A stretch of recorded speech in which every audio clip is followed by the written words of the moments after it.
नमस्कार, ABC channel में आपका स्वागत है। मैं हूं सचिन श्रीवास्तव और आप मेरे साथ देखेंगे आजमगढ़ से जुड़ी खबरें। आइए नजर डाल लेते हैं आज की खास खबरों पर। खबर के प्रायोजक हैं संपूर्ण बाजार, राहुल नगर, मड़िया, आजमगढ़। सामानों पर 10 से 40% तक की छूट। Cross Valley International School, Kukulipur, Sathiyaon, Azamgarh और वुडन टच, भवनाथ, आजमगढ़। एक प्रादेशिक समाचार चैनल व एक दैनिक समाचार पत्र के दफ्तरों व उनके संवाददाताओं के घर पर की गई छापेमारी के विरोध में समाजवादी पार्टी आजमगढ़ का प्रतिनिधि मंडल निवर्तमान जिला महासचिव हरिप्रसाद दुबे, विधायक डॉक्टर संग्राम यादव, नफीस अहमद, पूर्व सांसद नंद किशोर यादव, पूर्व मंत्री रामदुलार राजभर, पूर्व जिला अध्यक्ष अखिलेश यादव, पूर्व प्रत्याशी जयराम सिंह पटेल सपा कार्यालय से निकलकर कलेक्ट्रेट पहुंचे व महामहिम राष्ट्रपति महोदय को संबोधित ज्ञापन दिया। इस दौरान हरिप्रसाद दुबे ने कहा कि देश प्रदेश की दोनों सरकारें संवैधानिक मूल्यों को ताक पर रखकर हिटलर व मुसोलिनी के सिद्धांतों पर चलकर दमन, अत्याचार, उत्पीड़न व अमानवीय कृत्य कर रही हैं, निष्पक्ष पत्रकारिता की आवाज को दबाना चाहती हैं। विधायक डॉक्टर संग्राम यादव ने कहा कि आजादी के बाद हमें संविधान के रूप में एक व्यवस्था मिली थी जिसके आधार पर विधायिका, कार्यपालिका, न्यायपालिका के कार्य क्षेत्र बटे हैं। लोकतांत्रिक मूल्यों की सुरक्षा के लिए मीडिया को स्वतंत्र रखा गया है, लेकिन वर्तमान दोनों सरकार सभी संवैधानिक संस्थानों का दुरुपयोग कर रही है, यहाँ तक कि मीडिया भी स्वतंत्र नहीं रह पा रही है। विधायक नफीस अहमद ने कहा कि सरकार के निर्देश पर न्यूज चैनल व समाचार पत्रों के ऑफिस व संवाददाताओं के घरों पर आयकर विभाग की रेड से लोकतंत्र खतरे में है।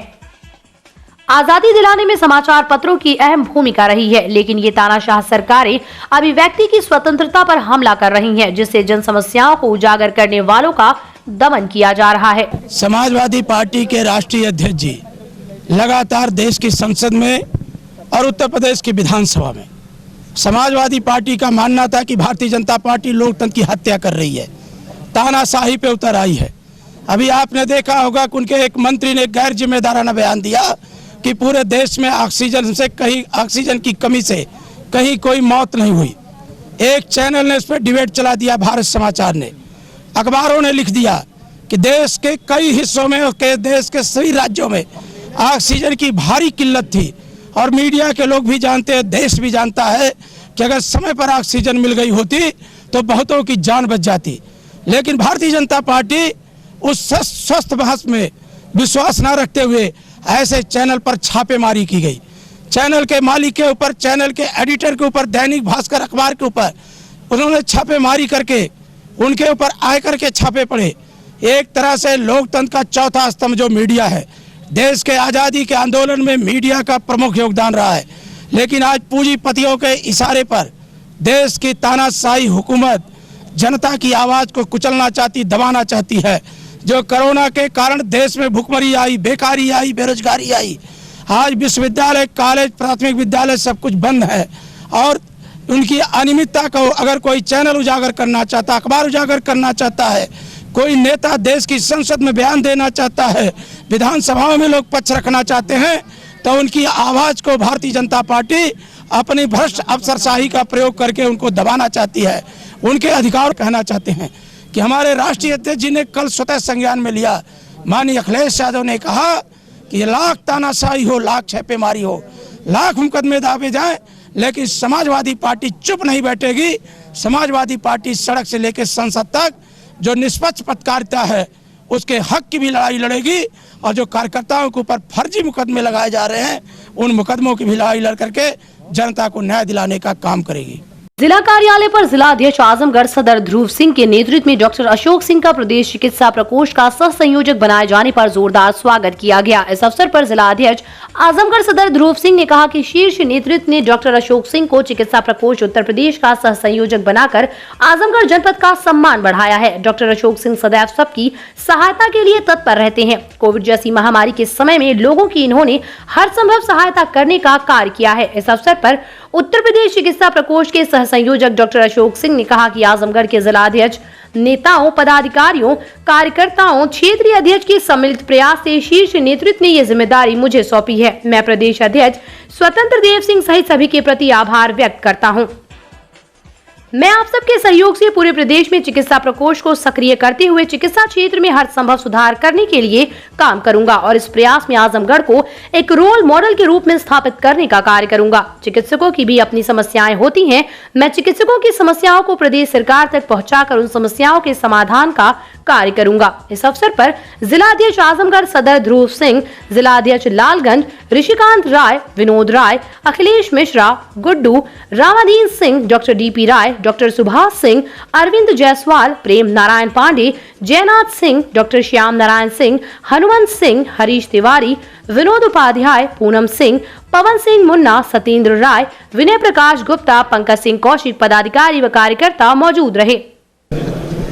मुझे भारतीय जनता पार्टी उत्तर प्रदेश के द्वारा सह संयोजक बनाया गया है और दायित्व में मुझे चिकित्सा प्रकोष्ठ दिया गया है। जो वर्तमान कोरोना काल चल रहा है उसको देखते हुए इस प्रकोष्ठ का बहुत महत्व हो गया है, क्योंकि हमारी भारत सरकार, हमारी प्रदेश की सरकार के साथ साथ हमारे राष्ट्रीय अध्यक्ष जेपी नड्डा जी, प्रदेश अध्यक्ष स्वतंत्र देव सिंह जी, संगठन शिल्पी, संगठन महामंत्री आदरणीय सुनील बंसल जी और तमाम हमारे नेता ये चाहते हैं कि ये पार्टी भी कोरोना से लड़ने में लोगों का सहयोग करे। इसके लिए तमाम कार्यक्रम पार्टी के द्वारा जिलों को भेजे गए हैं और मुझे चिकित्सा प्रकोष्ठ का संयोजक बना करके इसको और गति देने का कार्य सौंपा गया है। आने वाले समय में चूँकि चिकित्सा प्रकोष्ठ है, इसमें चिकित्सक भी है, इसमें नर्स भी है, फार्मासिस्ट भी है, पैरामेडिकल भी है, सारे लोगों को मिला करके एक चिकित्सा प्रकोष्ठ बनता है।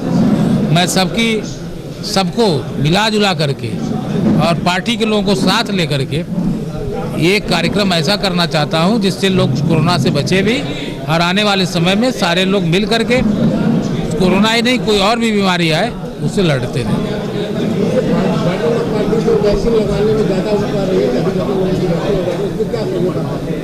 जो शिविर लगवाया जा रहा है उस शिविर का निरीक्षण किया जाएगा। शिविर को में जो कमियां होंगी उनको देखा जाएगा। हमारे कार्यकर्ता हर शिविरों के प्रभारी बने हुए हैं, उन लोगों से बात की जाएगी। अगर कोई दिक्कत आएगी, कोई समस्या आएगी तो सीएमओ से मिल करके उसके बात करके उन समस्याओं को निराकरण करा के जनहित में कार्यक्रमों को लागू कराया जाएगा। लहर भी आएगी और तीसरी लहर जो आने की आकलन है उसके तहत हमारी सरकार केंद्र स्तर पर या प्रदेश स्तर पर बहुत से कार्य कर रही है। तमाम अस्पतालों को मॉडिफाई किया गया है, क्योंकि तीसरी लहर का लेना जो है वो बच्चों से है कि जो बाल होंगे, बच्चे होंगे, उनके साथ में है। तो उसके लिए तमाम तैयारियां हो रही हैं और उससे बचने का कहीं कहीं ये लहर विदेशों में देखी भी जा रही है और कोरोना के भिन्न भिन्न स्ट्रेन यहाँ भी देखे जा रहे हैं। लेकिन सरकार की इतनी तैयारी है कि जिससे कि ये आगे नहीं बढ़ पा रहा है। तो मुझे उम्मीद है कोरोना की तीसरी लहर को तो आना ही है, लेकिन वो लहर कामयाब नहीं होगी, उसको जरूर हम लोग रोक लेंगे, हमारी सरकार रोक लेगी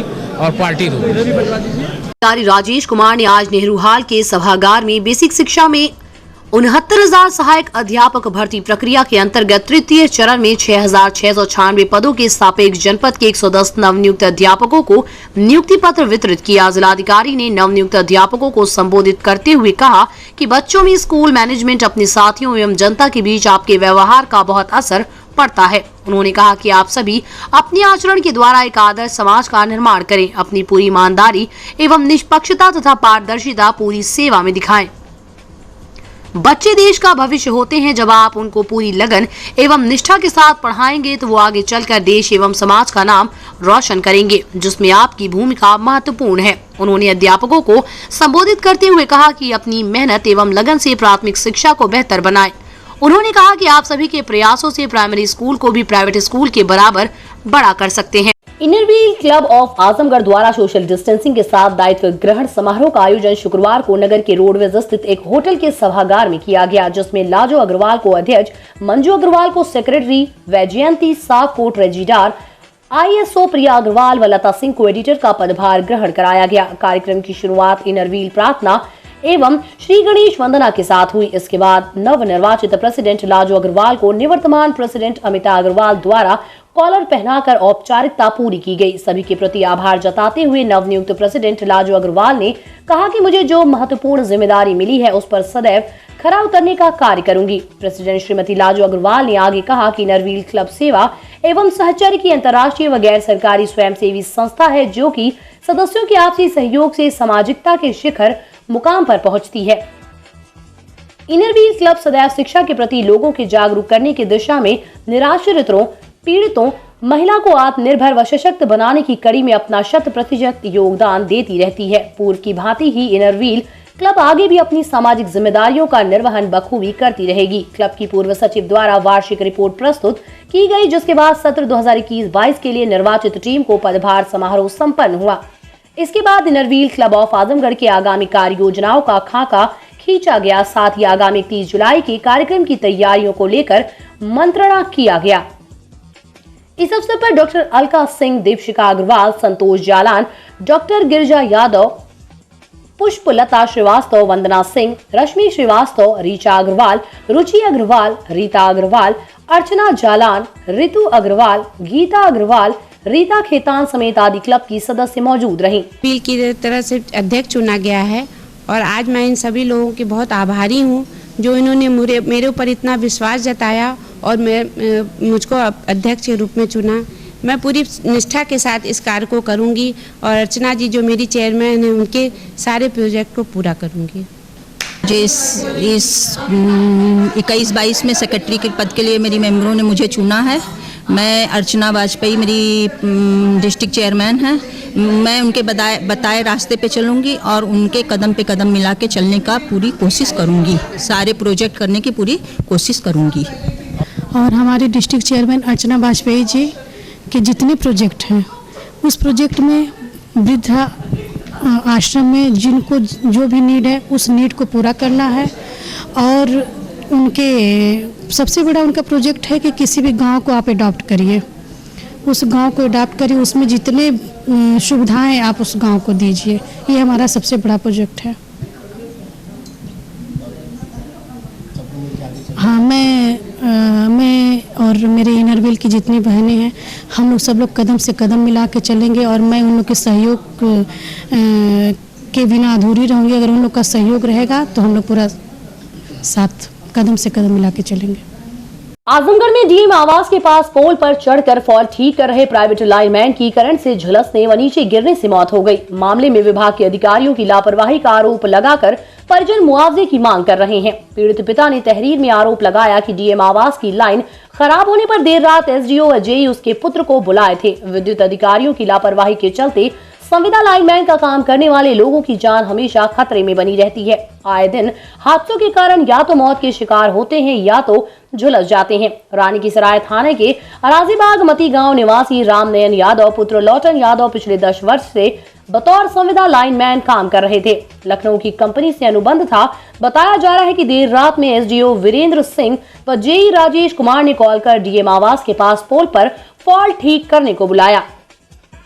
जिस स्थान पर फॉल्ट ठीक करना था वहां पर 2 फीडर से आपूर्ति आती है, एक जाफरपुर व दूसरी पुराना पुल की तरफ से लाइन मिलती है, लेकिन अधिकारियों ने केवल जाफरपुर की तरफ से लाइन का शट डाउन ले लिया। ऊपर पोल पर चढ़े लाइनमैन को करंट का झटका लगा तो वो सीधे ऊपर से नीचे गिर पड़ा। इसके बाद भी आधे घंटे तक उसको इलाज नहीं मिल सका। मौके पर ही तड़प कर उसने दम तोड़ दिया। बिजली अधिकारियों ने घर पर सूचना दी तो भारी संख्या में ग्रामीण पहुंचे, लेकिन तब तक उसकी मौत हो चुकी थी। ग्रामीणों ने बिजली अधिकारियों पर लापरवाही का आरोप लगाया और मुआवजे की मांग की। कहा कि मरने के बाद भी अधिकारियों का रवैया टाल मटोल का ही है। लाइनमैन के 2 बच्चे, एक पुत्री 5 वर्षीय, पुत्र 3 वर्ष का है। इन छोटे छोटे बच्चों की परवरिश कैसे होगी ये कोई बताने वाला नहीं है। घर के बगल के ये थे, इनका नाम रामनयन यादव है, मेरे चाचा के लड़के थे। रात में 11 बजे के करीब ये लाइट बना रहे थे। ये आपका पुराने पुल के पास डीएम आवास के जो तिराहा है, तिराहा के ही पास लाइट बना रहे थे। लाइट बनाते समय लाइनमैन थे, 5-6 लाइनमैन साथ में आए थे। लाइट ये ऊपर चढ़े, वहाँ पे 2 लाइट आई थी, एक सिधारी की चल रही थी और एक पुराने पुल से गई थी।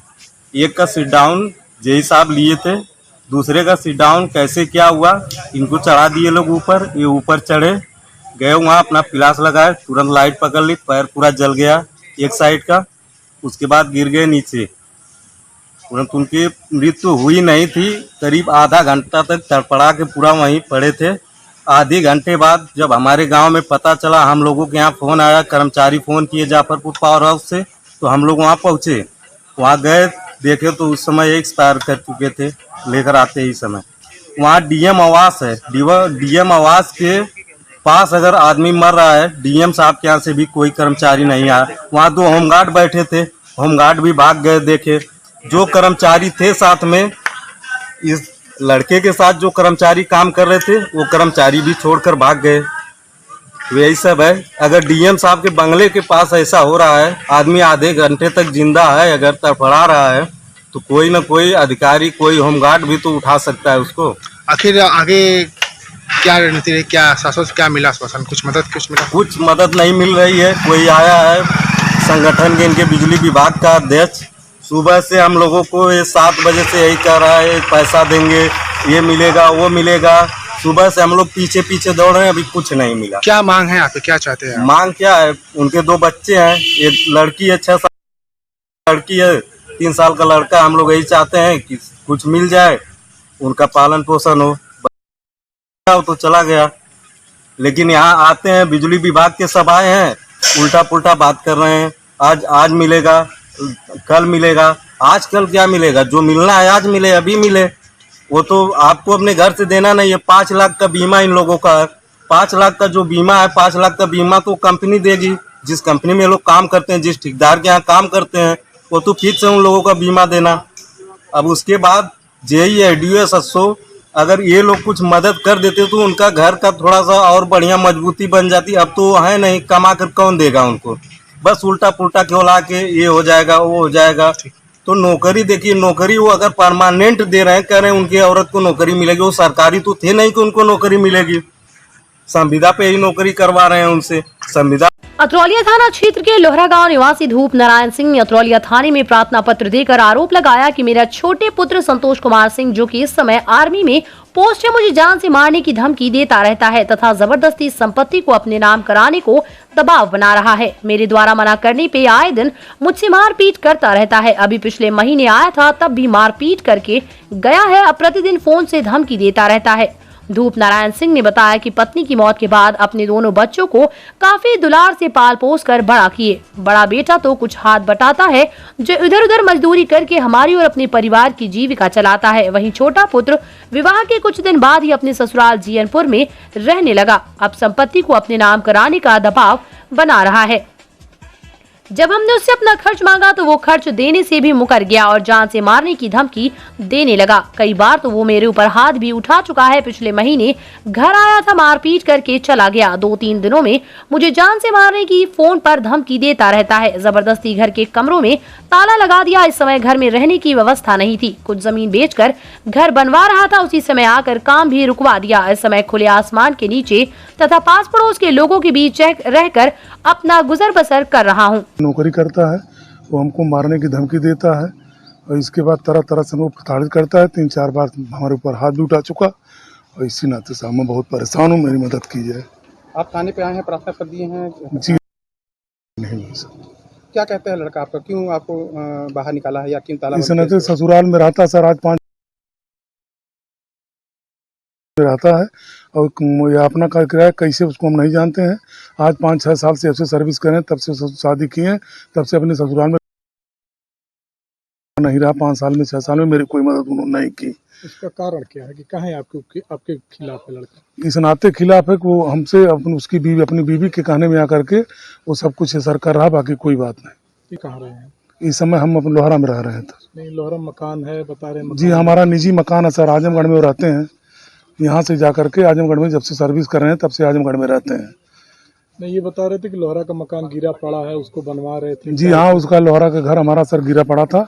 इस नाते हम जमीन बेच करके सर अपना घर बनवा रहे हैं। तो वो नहीं बनवाने दे रहे हैं घर सर, उसको रोक रहे हैं पुलिस द्वारा, प्रशासन द्वारा। हर तरीके से सर आदमी नौकरी करते हैं, इस नाते हमको तब। जिला कांग्रेस कमेटी के उपाध्यक्ष बिलाल अहमद एडवोकेट के नेतृत्व में जिला कांग्रेस कमेटी एवं जिला शहर युवक कांग्रेस ने संयुक्त रूप से पेगासस जासूसी मामले की जांच एवं गृह मंत्री भारत सरकार की बर्खास्तगी की मांग की तथा कोरोना काल में देश को सच दिखाने वाली मीडिया को डराने के लिए प्रवर्तन एजेंसियां का दुरुपयोग कर बीजेपी सरकार द्वारा उनके दफ्तरों एवं कर्मचारियों के घरों पर कराई जा रही छापेमारी के विरोध में जुलूस निकालकर धरना प्रदर्शन किया और महामहिम राष्ट्रपति महोदय को संबोधित 5 सूत्रीय मांग पत्र जिलाधिकारी आजमगढ़ के माध्यम से प्रेषित किया। कांग्रेस उपाध्यक्ष बिलाल अहमद एडवोकेट ने कहा कि सरकार पेगासस के माध्यम से नेताओं पत्रकारों की जासूसी कराकर लोगों के निजता का अधिकार छीन रही है। ये एक गंभीर प्रकरण है, ये देश की सुरक्षा के लिए घातक है। इसकी जांच माननीय सर्वोच्च न्यायालय की निगरानी में कराया जाना चाहिए, जिससे देश के सामने सच्चाई आ सके और जांच प्रभावित न हो। इसके लिए गृह मंत्री भारत सरकार को बर्खास्त किया जाना चाहिए। ज्ञापन सौंपने वालों में नजम शमीम, शहर अध्यक्ष अमर बहादुर यादव, शहर युवक कांग्रेस अध्यक्ष श्यामदेव यादव, पुनीत राय, तेज बहादुर यादव, पुनवासी प्रजापति, अरविंद पांडे, डॉक्टर रमेश चंद्र शर्मा, मुन्नू यादव, अजीत राय, रविकांत त्रिपाठी, मुन्नू मौर आदि लोग उपस्थित रहे। हम लोग जिला युवक कांग्रेस के पुनीत राय, अमर बहादुर यादव और जिला कांग्रेस कमेटी की तरफ से मैं उपाध्यक्ष की हैसियत से तमाम कांग्रेस के पदाधिकारीगण, नेतागण और नौजवान साथियों के साथ आज देश में जिस तरह से पेगासस इस्राएली मीडिया के माध्यम से देश के नेताओं की, मीडिया कर्मियों की, पत्रकारों की, संपादकों की जिस तरह से जासूसी कराई जा रही है, लोकतंत्र हमारा खतरे में। उस लोकतंत्र को बचाने के लिए, संविधान को बचाने के लिए कांग्रेस पार्टी धरना और प्रदर्शन कर रही है और राष्ट्रपति के माध्यम से आज हम लोगों ने इस बात का ज्ञापन दिया है कि हमारे गृह मंत्री को तुरंत बर्खास्त किया जाए, क्योंकि उन्हीं की देखरेख में, उन्हीं की अगुवाई में सारे कृत्य हो रहे हैं, कुकृत्य हो रहे हैं। ये देश के लिए बहुत ही बड़ा खतरा है, संविधान के लिए खतरा है। हमारी जो स्वतंत्र मीडिया है उस पर आईटी के माध्यम से, ईडी के माध्यम से छापे डलवा करके उनको डराने का काम किया जा रहा है। जो हमारी व्यक्ति की स्वतंत्रता है उस पर हमला हो रहा है। जो हमारा संवैधानिक अधिकार है, जो हमारा चौथा स्तंभ मीडिया है, उस पर कुठाराघात किया जा रहा है, उस पर हमला किया जा रहा है, उसको डराया जा रहा है, धमकाया जा रहा है कि आप जो है स्वतंत्र निष्पक्ष जो है पत्रकारिता करना छोड़ दीजिए। तो हम इसलिए कांग्रेस पार्टी के लोग आंदोलित हैं। हमने इसी को लेकर के आज ज्ञापन देने का काम किया है, ताकि हम जो मौजूदा सरकार है उसको जगाने का काम कर रहे हैं कि अभी रास्ते पर आ जाइए, लोकतंत्र की हत्या करना बंद कर दीजिए। यही हमारी मांग। कोई रूटीन इस तरह का कोई अधिकार किसी को नहीं मिला हुआ, ये गलत बात है। इस तरह कोई रूटीन चेकिंग होने कोई प्राविधान नहीं है, कहीं भी नहीं है। अगर ओपन करेंगे ना, उसके लिए जो तरीके बने हैं, कानूनी तरीके हैं, उसको बताया जाएगा, सूचित किया जाएगा। सूचित करके आप उसका आदेश ले करके जो है गृह मंत्रालय से तब उसकी जो है जासूसी कर सकते हैं। उसके तौर तरीके बने हुए हैं, उन तौर तरीके से हट करके आप जासूसी चोरी से नहीं करा सकते। बाहरी आजमगढ़ की नगरपालिका नगर में साफ सफाई की व्यवस्था तो बद से बदतर है। महापुरुषों की मूर्ति और पार्क की भी हालत खस्ता हाल है। नगरपालिका इतनी गैर जिम्मेदार है कि स्वतंत्र संग्राम सेनानी चंद्रशेखर आजाद की जयंती के अवसर पर भी उनकी मूर्ति और पार्क में साफ सफाई करना जरूरी नहीं समझती। स्वतंत्रता संग्राम सेनानी के अमर सेनानी क्रांतिकारी चंद्रशेखर आजाद जी की जन्मतिथि के अवसर पर शुक्रवार को भारत रक्षा दल द्वारा नगर क्षेत्र के हर्रा की चुंगी पर बने पार्क व आजाद जी की प्रतिमा की साफ सफाई करके माल्यार्पण कर उन्हें नमन किया। यहाँ उपस्थित कार्यकर्ताओं ने कहा कि जिन क्रांतिकारियों ने देश को गुलामी से मुक्ति दिलाने के लिए अपना सर्वस्व न्यौछावर कर दिया, उनके प्रति सम्मान और कृतज्ञता हम सभी का दायित्व है। बड़े अफसोस की बात है कि नगर क्षेत्र में आजाद जी की मूर्ति लगी, लेकिन उसकी साफ सफाई रखरखाव के लिए जिम्मेदार नगरपालिका पूरी तरह गैर जिम्मेदार हो गई है। अन्य दिनों की बात तो छोड़िए, आज उनके जन्मदिन पर भी झाड़ू तक नहीं लगा। फव्वारे के लिए बने पार्क में पानी इकट्ठा होकर सड़ रहा है, इसमें बड़ी संख्या में मच्छर पैदा हो रहे हैं। इससे कोई मतलब नहीं। पार्कों, मूर्तियों का फर्जी ढंग से सुंदरीकरण, फव्वारा आदि लगाकर सिर्फ जनता के धन को लूटना ही इनका मकसद होता है। इसका न्याय कानून नहीं, अब भगवान करेगा। हम लोगों ने यहाँ साफ सफाई कर दी है। जनता से भी अपील कर रहे हैं कि अपने घरों के साथ सार्वजनिक स्थलों आदि को भी साफ बनाए रखें। स्वतंत्रता संग्राम सेनानी वीर पुरुष चंद्रशेखर आजाद जी की जन्म तिथि है। आज उनको माल्यार्पण कर नमन करने आए हैं, कृतज्ञता ज्ञापित करने आए हैं। अपने हर्रा की चुंगी पर 3/11/1974 को मूर्ति का स्थापना हुई, पार्क बना। पार्क की दशा क्या है? 4-5 साल पहले यहाँ पे फव्वारे लगाए गए। और फव्वारे लगाने की मनसा सुंदरीकरण वो सम्मान नहीं था, फव्वारे की मनसा थी यहाँ पे वित्त आयोग का जो धन था उसको निकालने और बंदर बांट कर ली गई। आज पानी सड़ रहा है, फव्वारा तो चलता नहीं, तब से नहीं चला होगा, उद्घाटन वगैरह में चला होगा, तब से चला नहीं। पानी सड़ रहा है, डेंगू मच्छर यहाँ पैदा हो रहे हैं, साफ सफाई झाड़ू वगैरह नहीं होता। अरे रोज तो नहीं किए कोई बात नहीं, चल तो रहा है, लेकिन आज कम से कम इस वीर पुरुष का जन्मदिन आज दिन तो झाड़ू और सफाई तो यहाँ होनी चाहिए थी, लेकिन दुर्भाग्य से वही नहीं हुआ। सब नकारे, सब नालायक। लेकिन वीर सेनानी हमारे हैं, हम लोगों के हैं, हम लोगों को नैतिक दायित्व बनता है। हम लोग साफ सफाई करके माल्यार्पण करके नमन कर रहे हैं, जनता से अपील कर रहे हैं सार्वजनिक स्थलों, महापुरुषों, मूर्तियों, पार्कों की साफ सफाई बनाए रखें।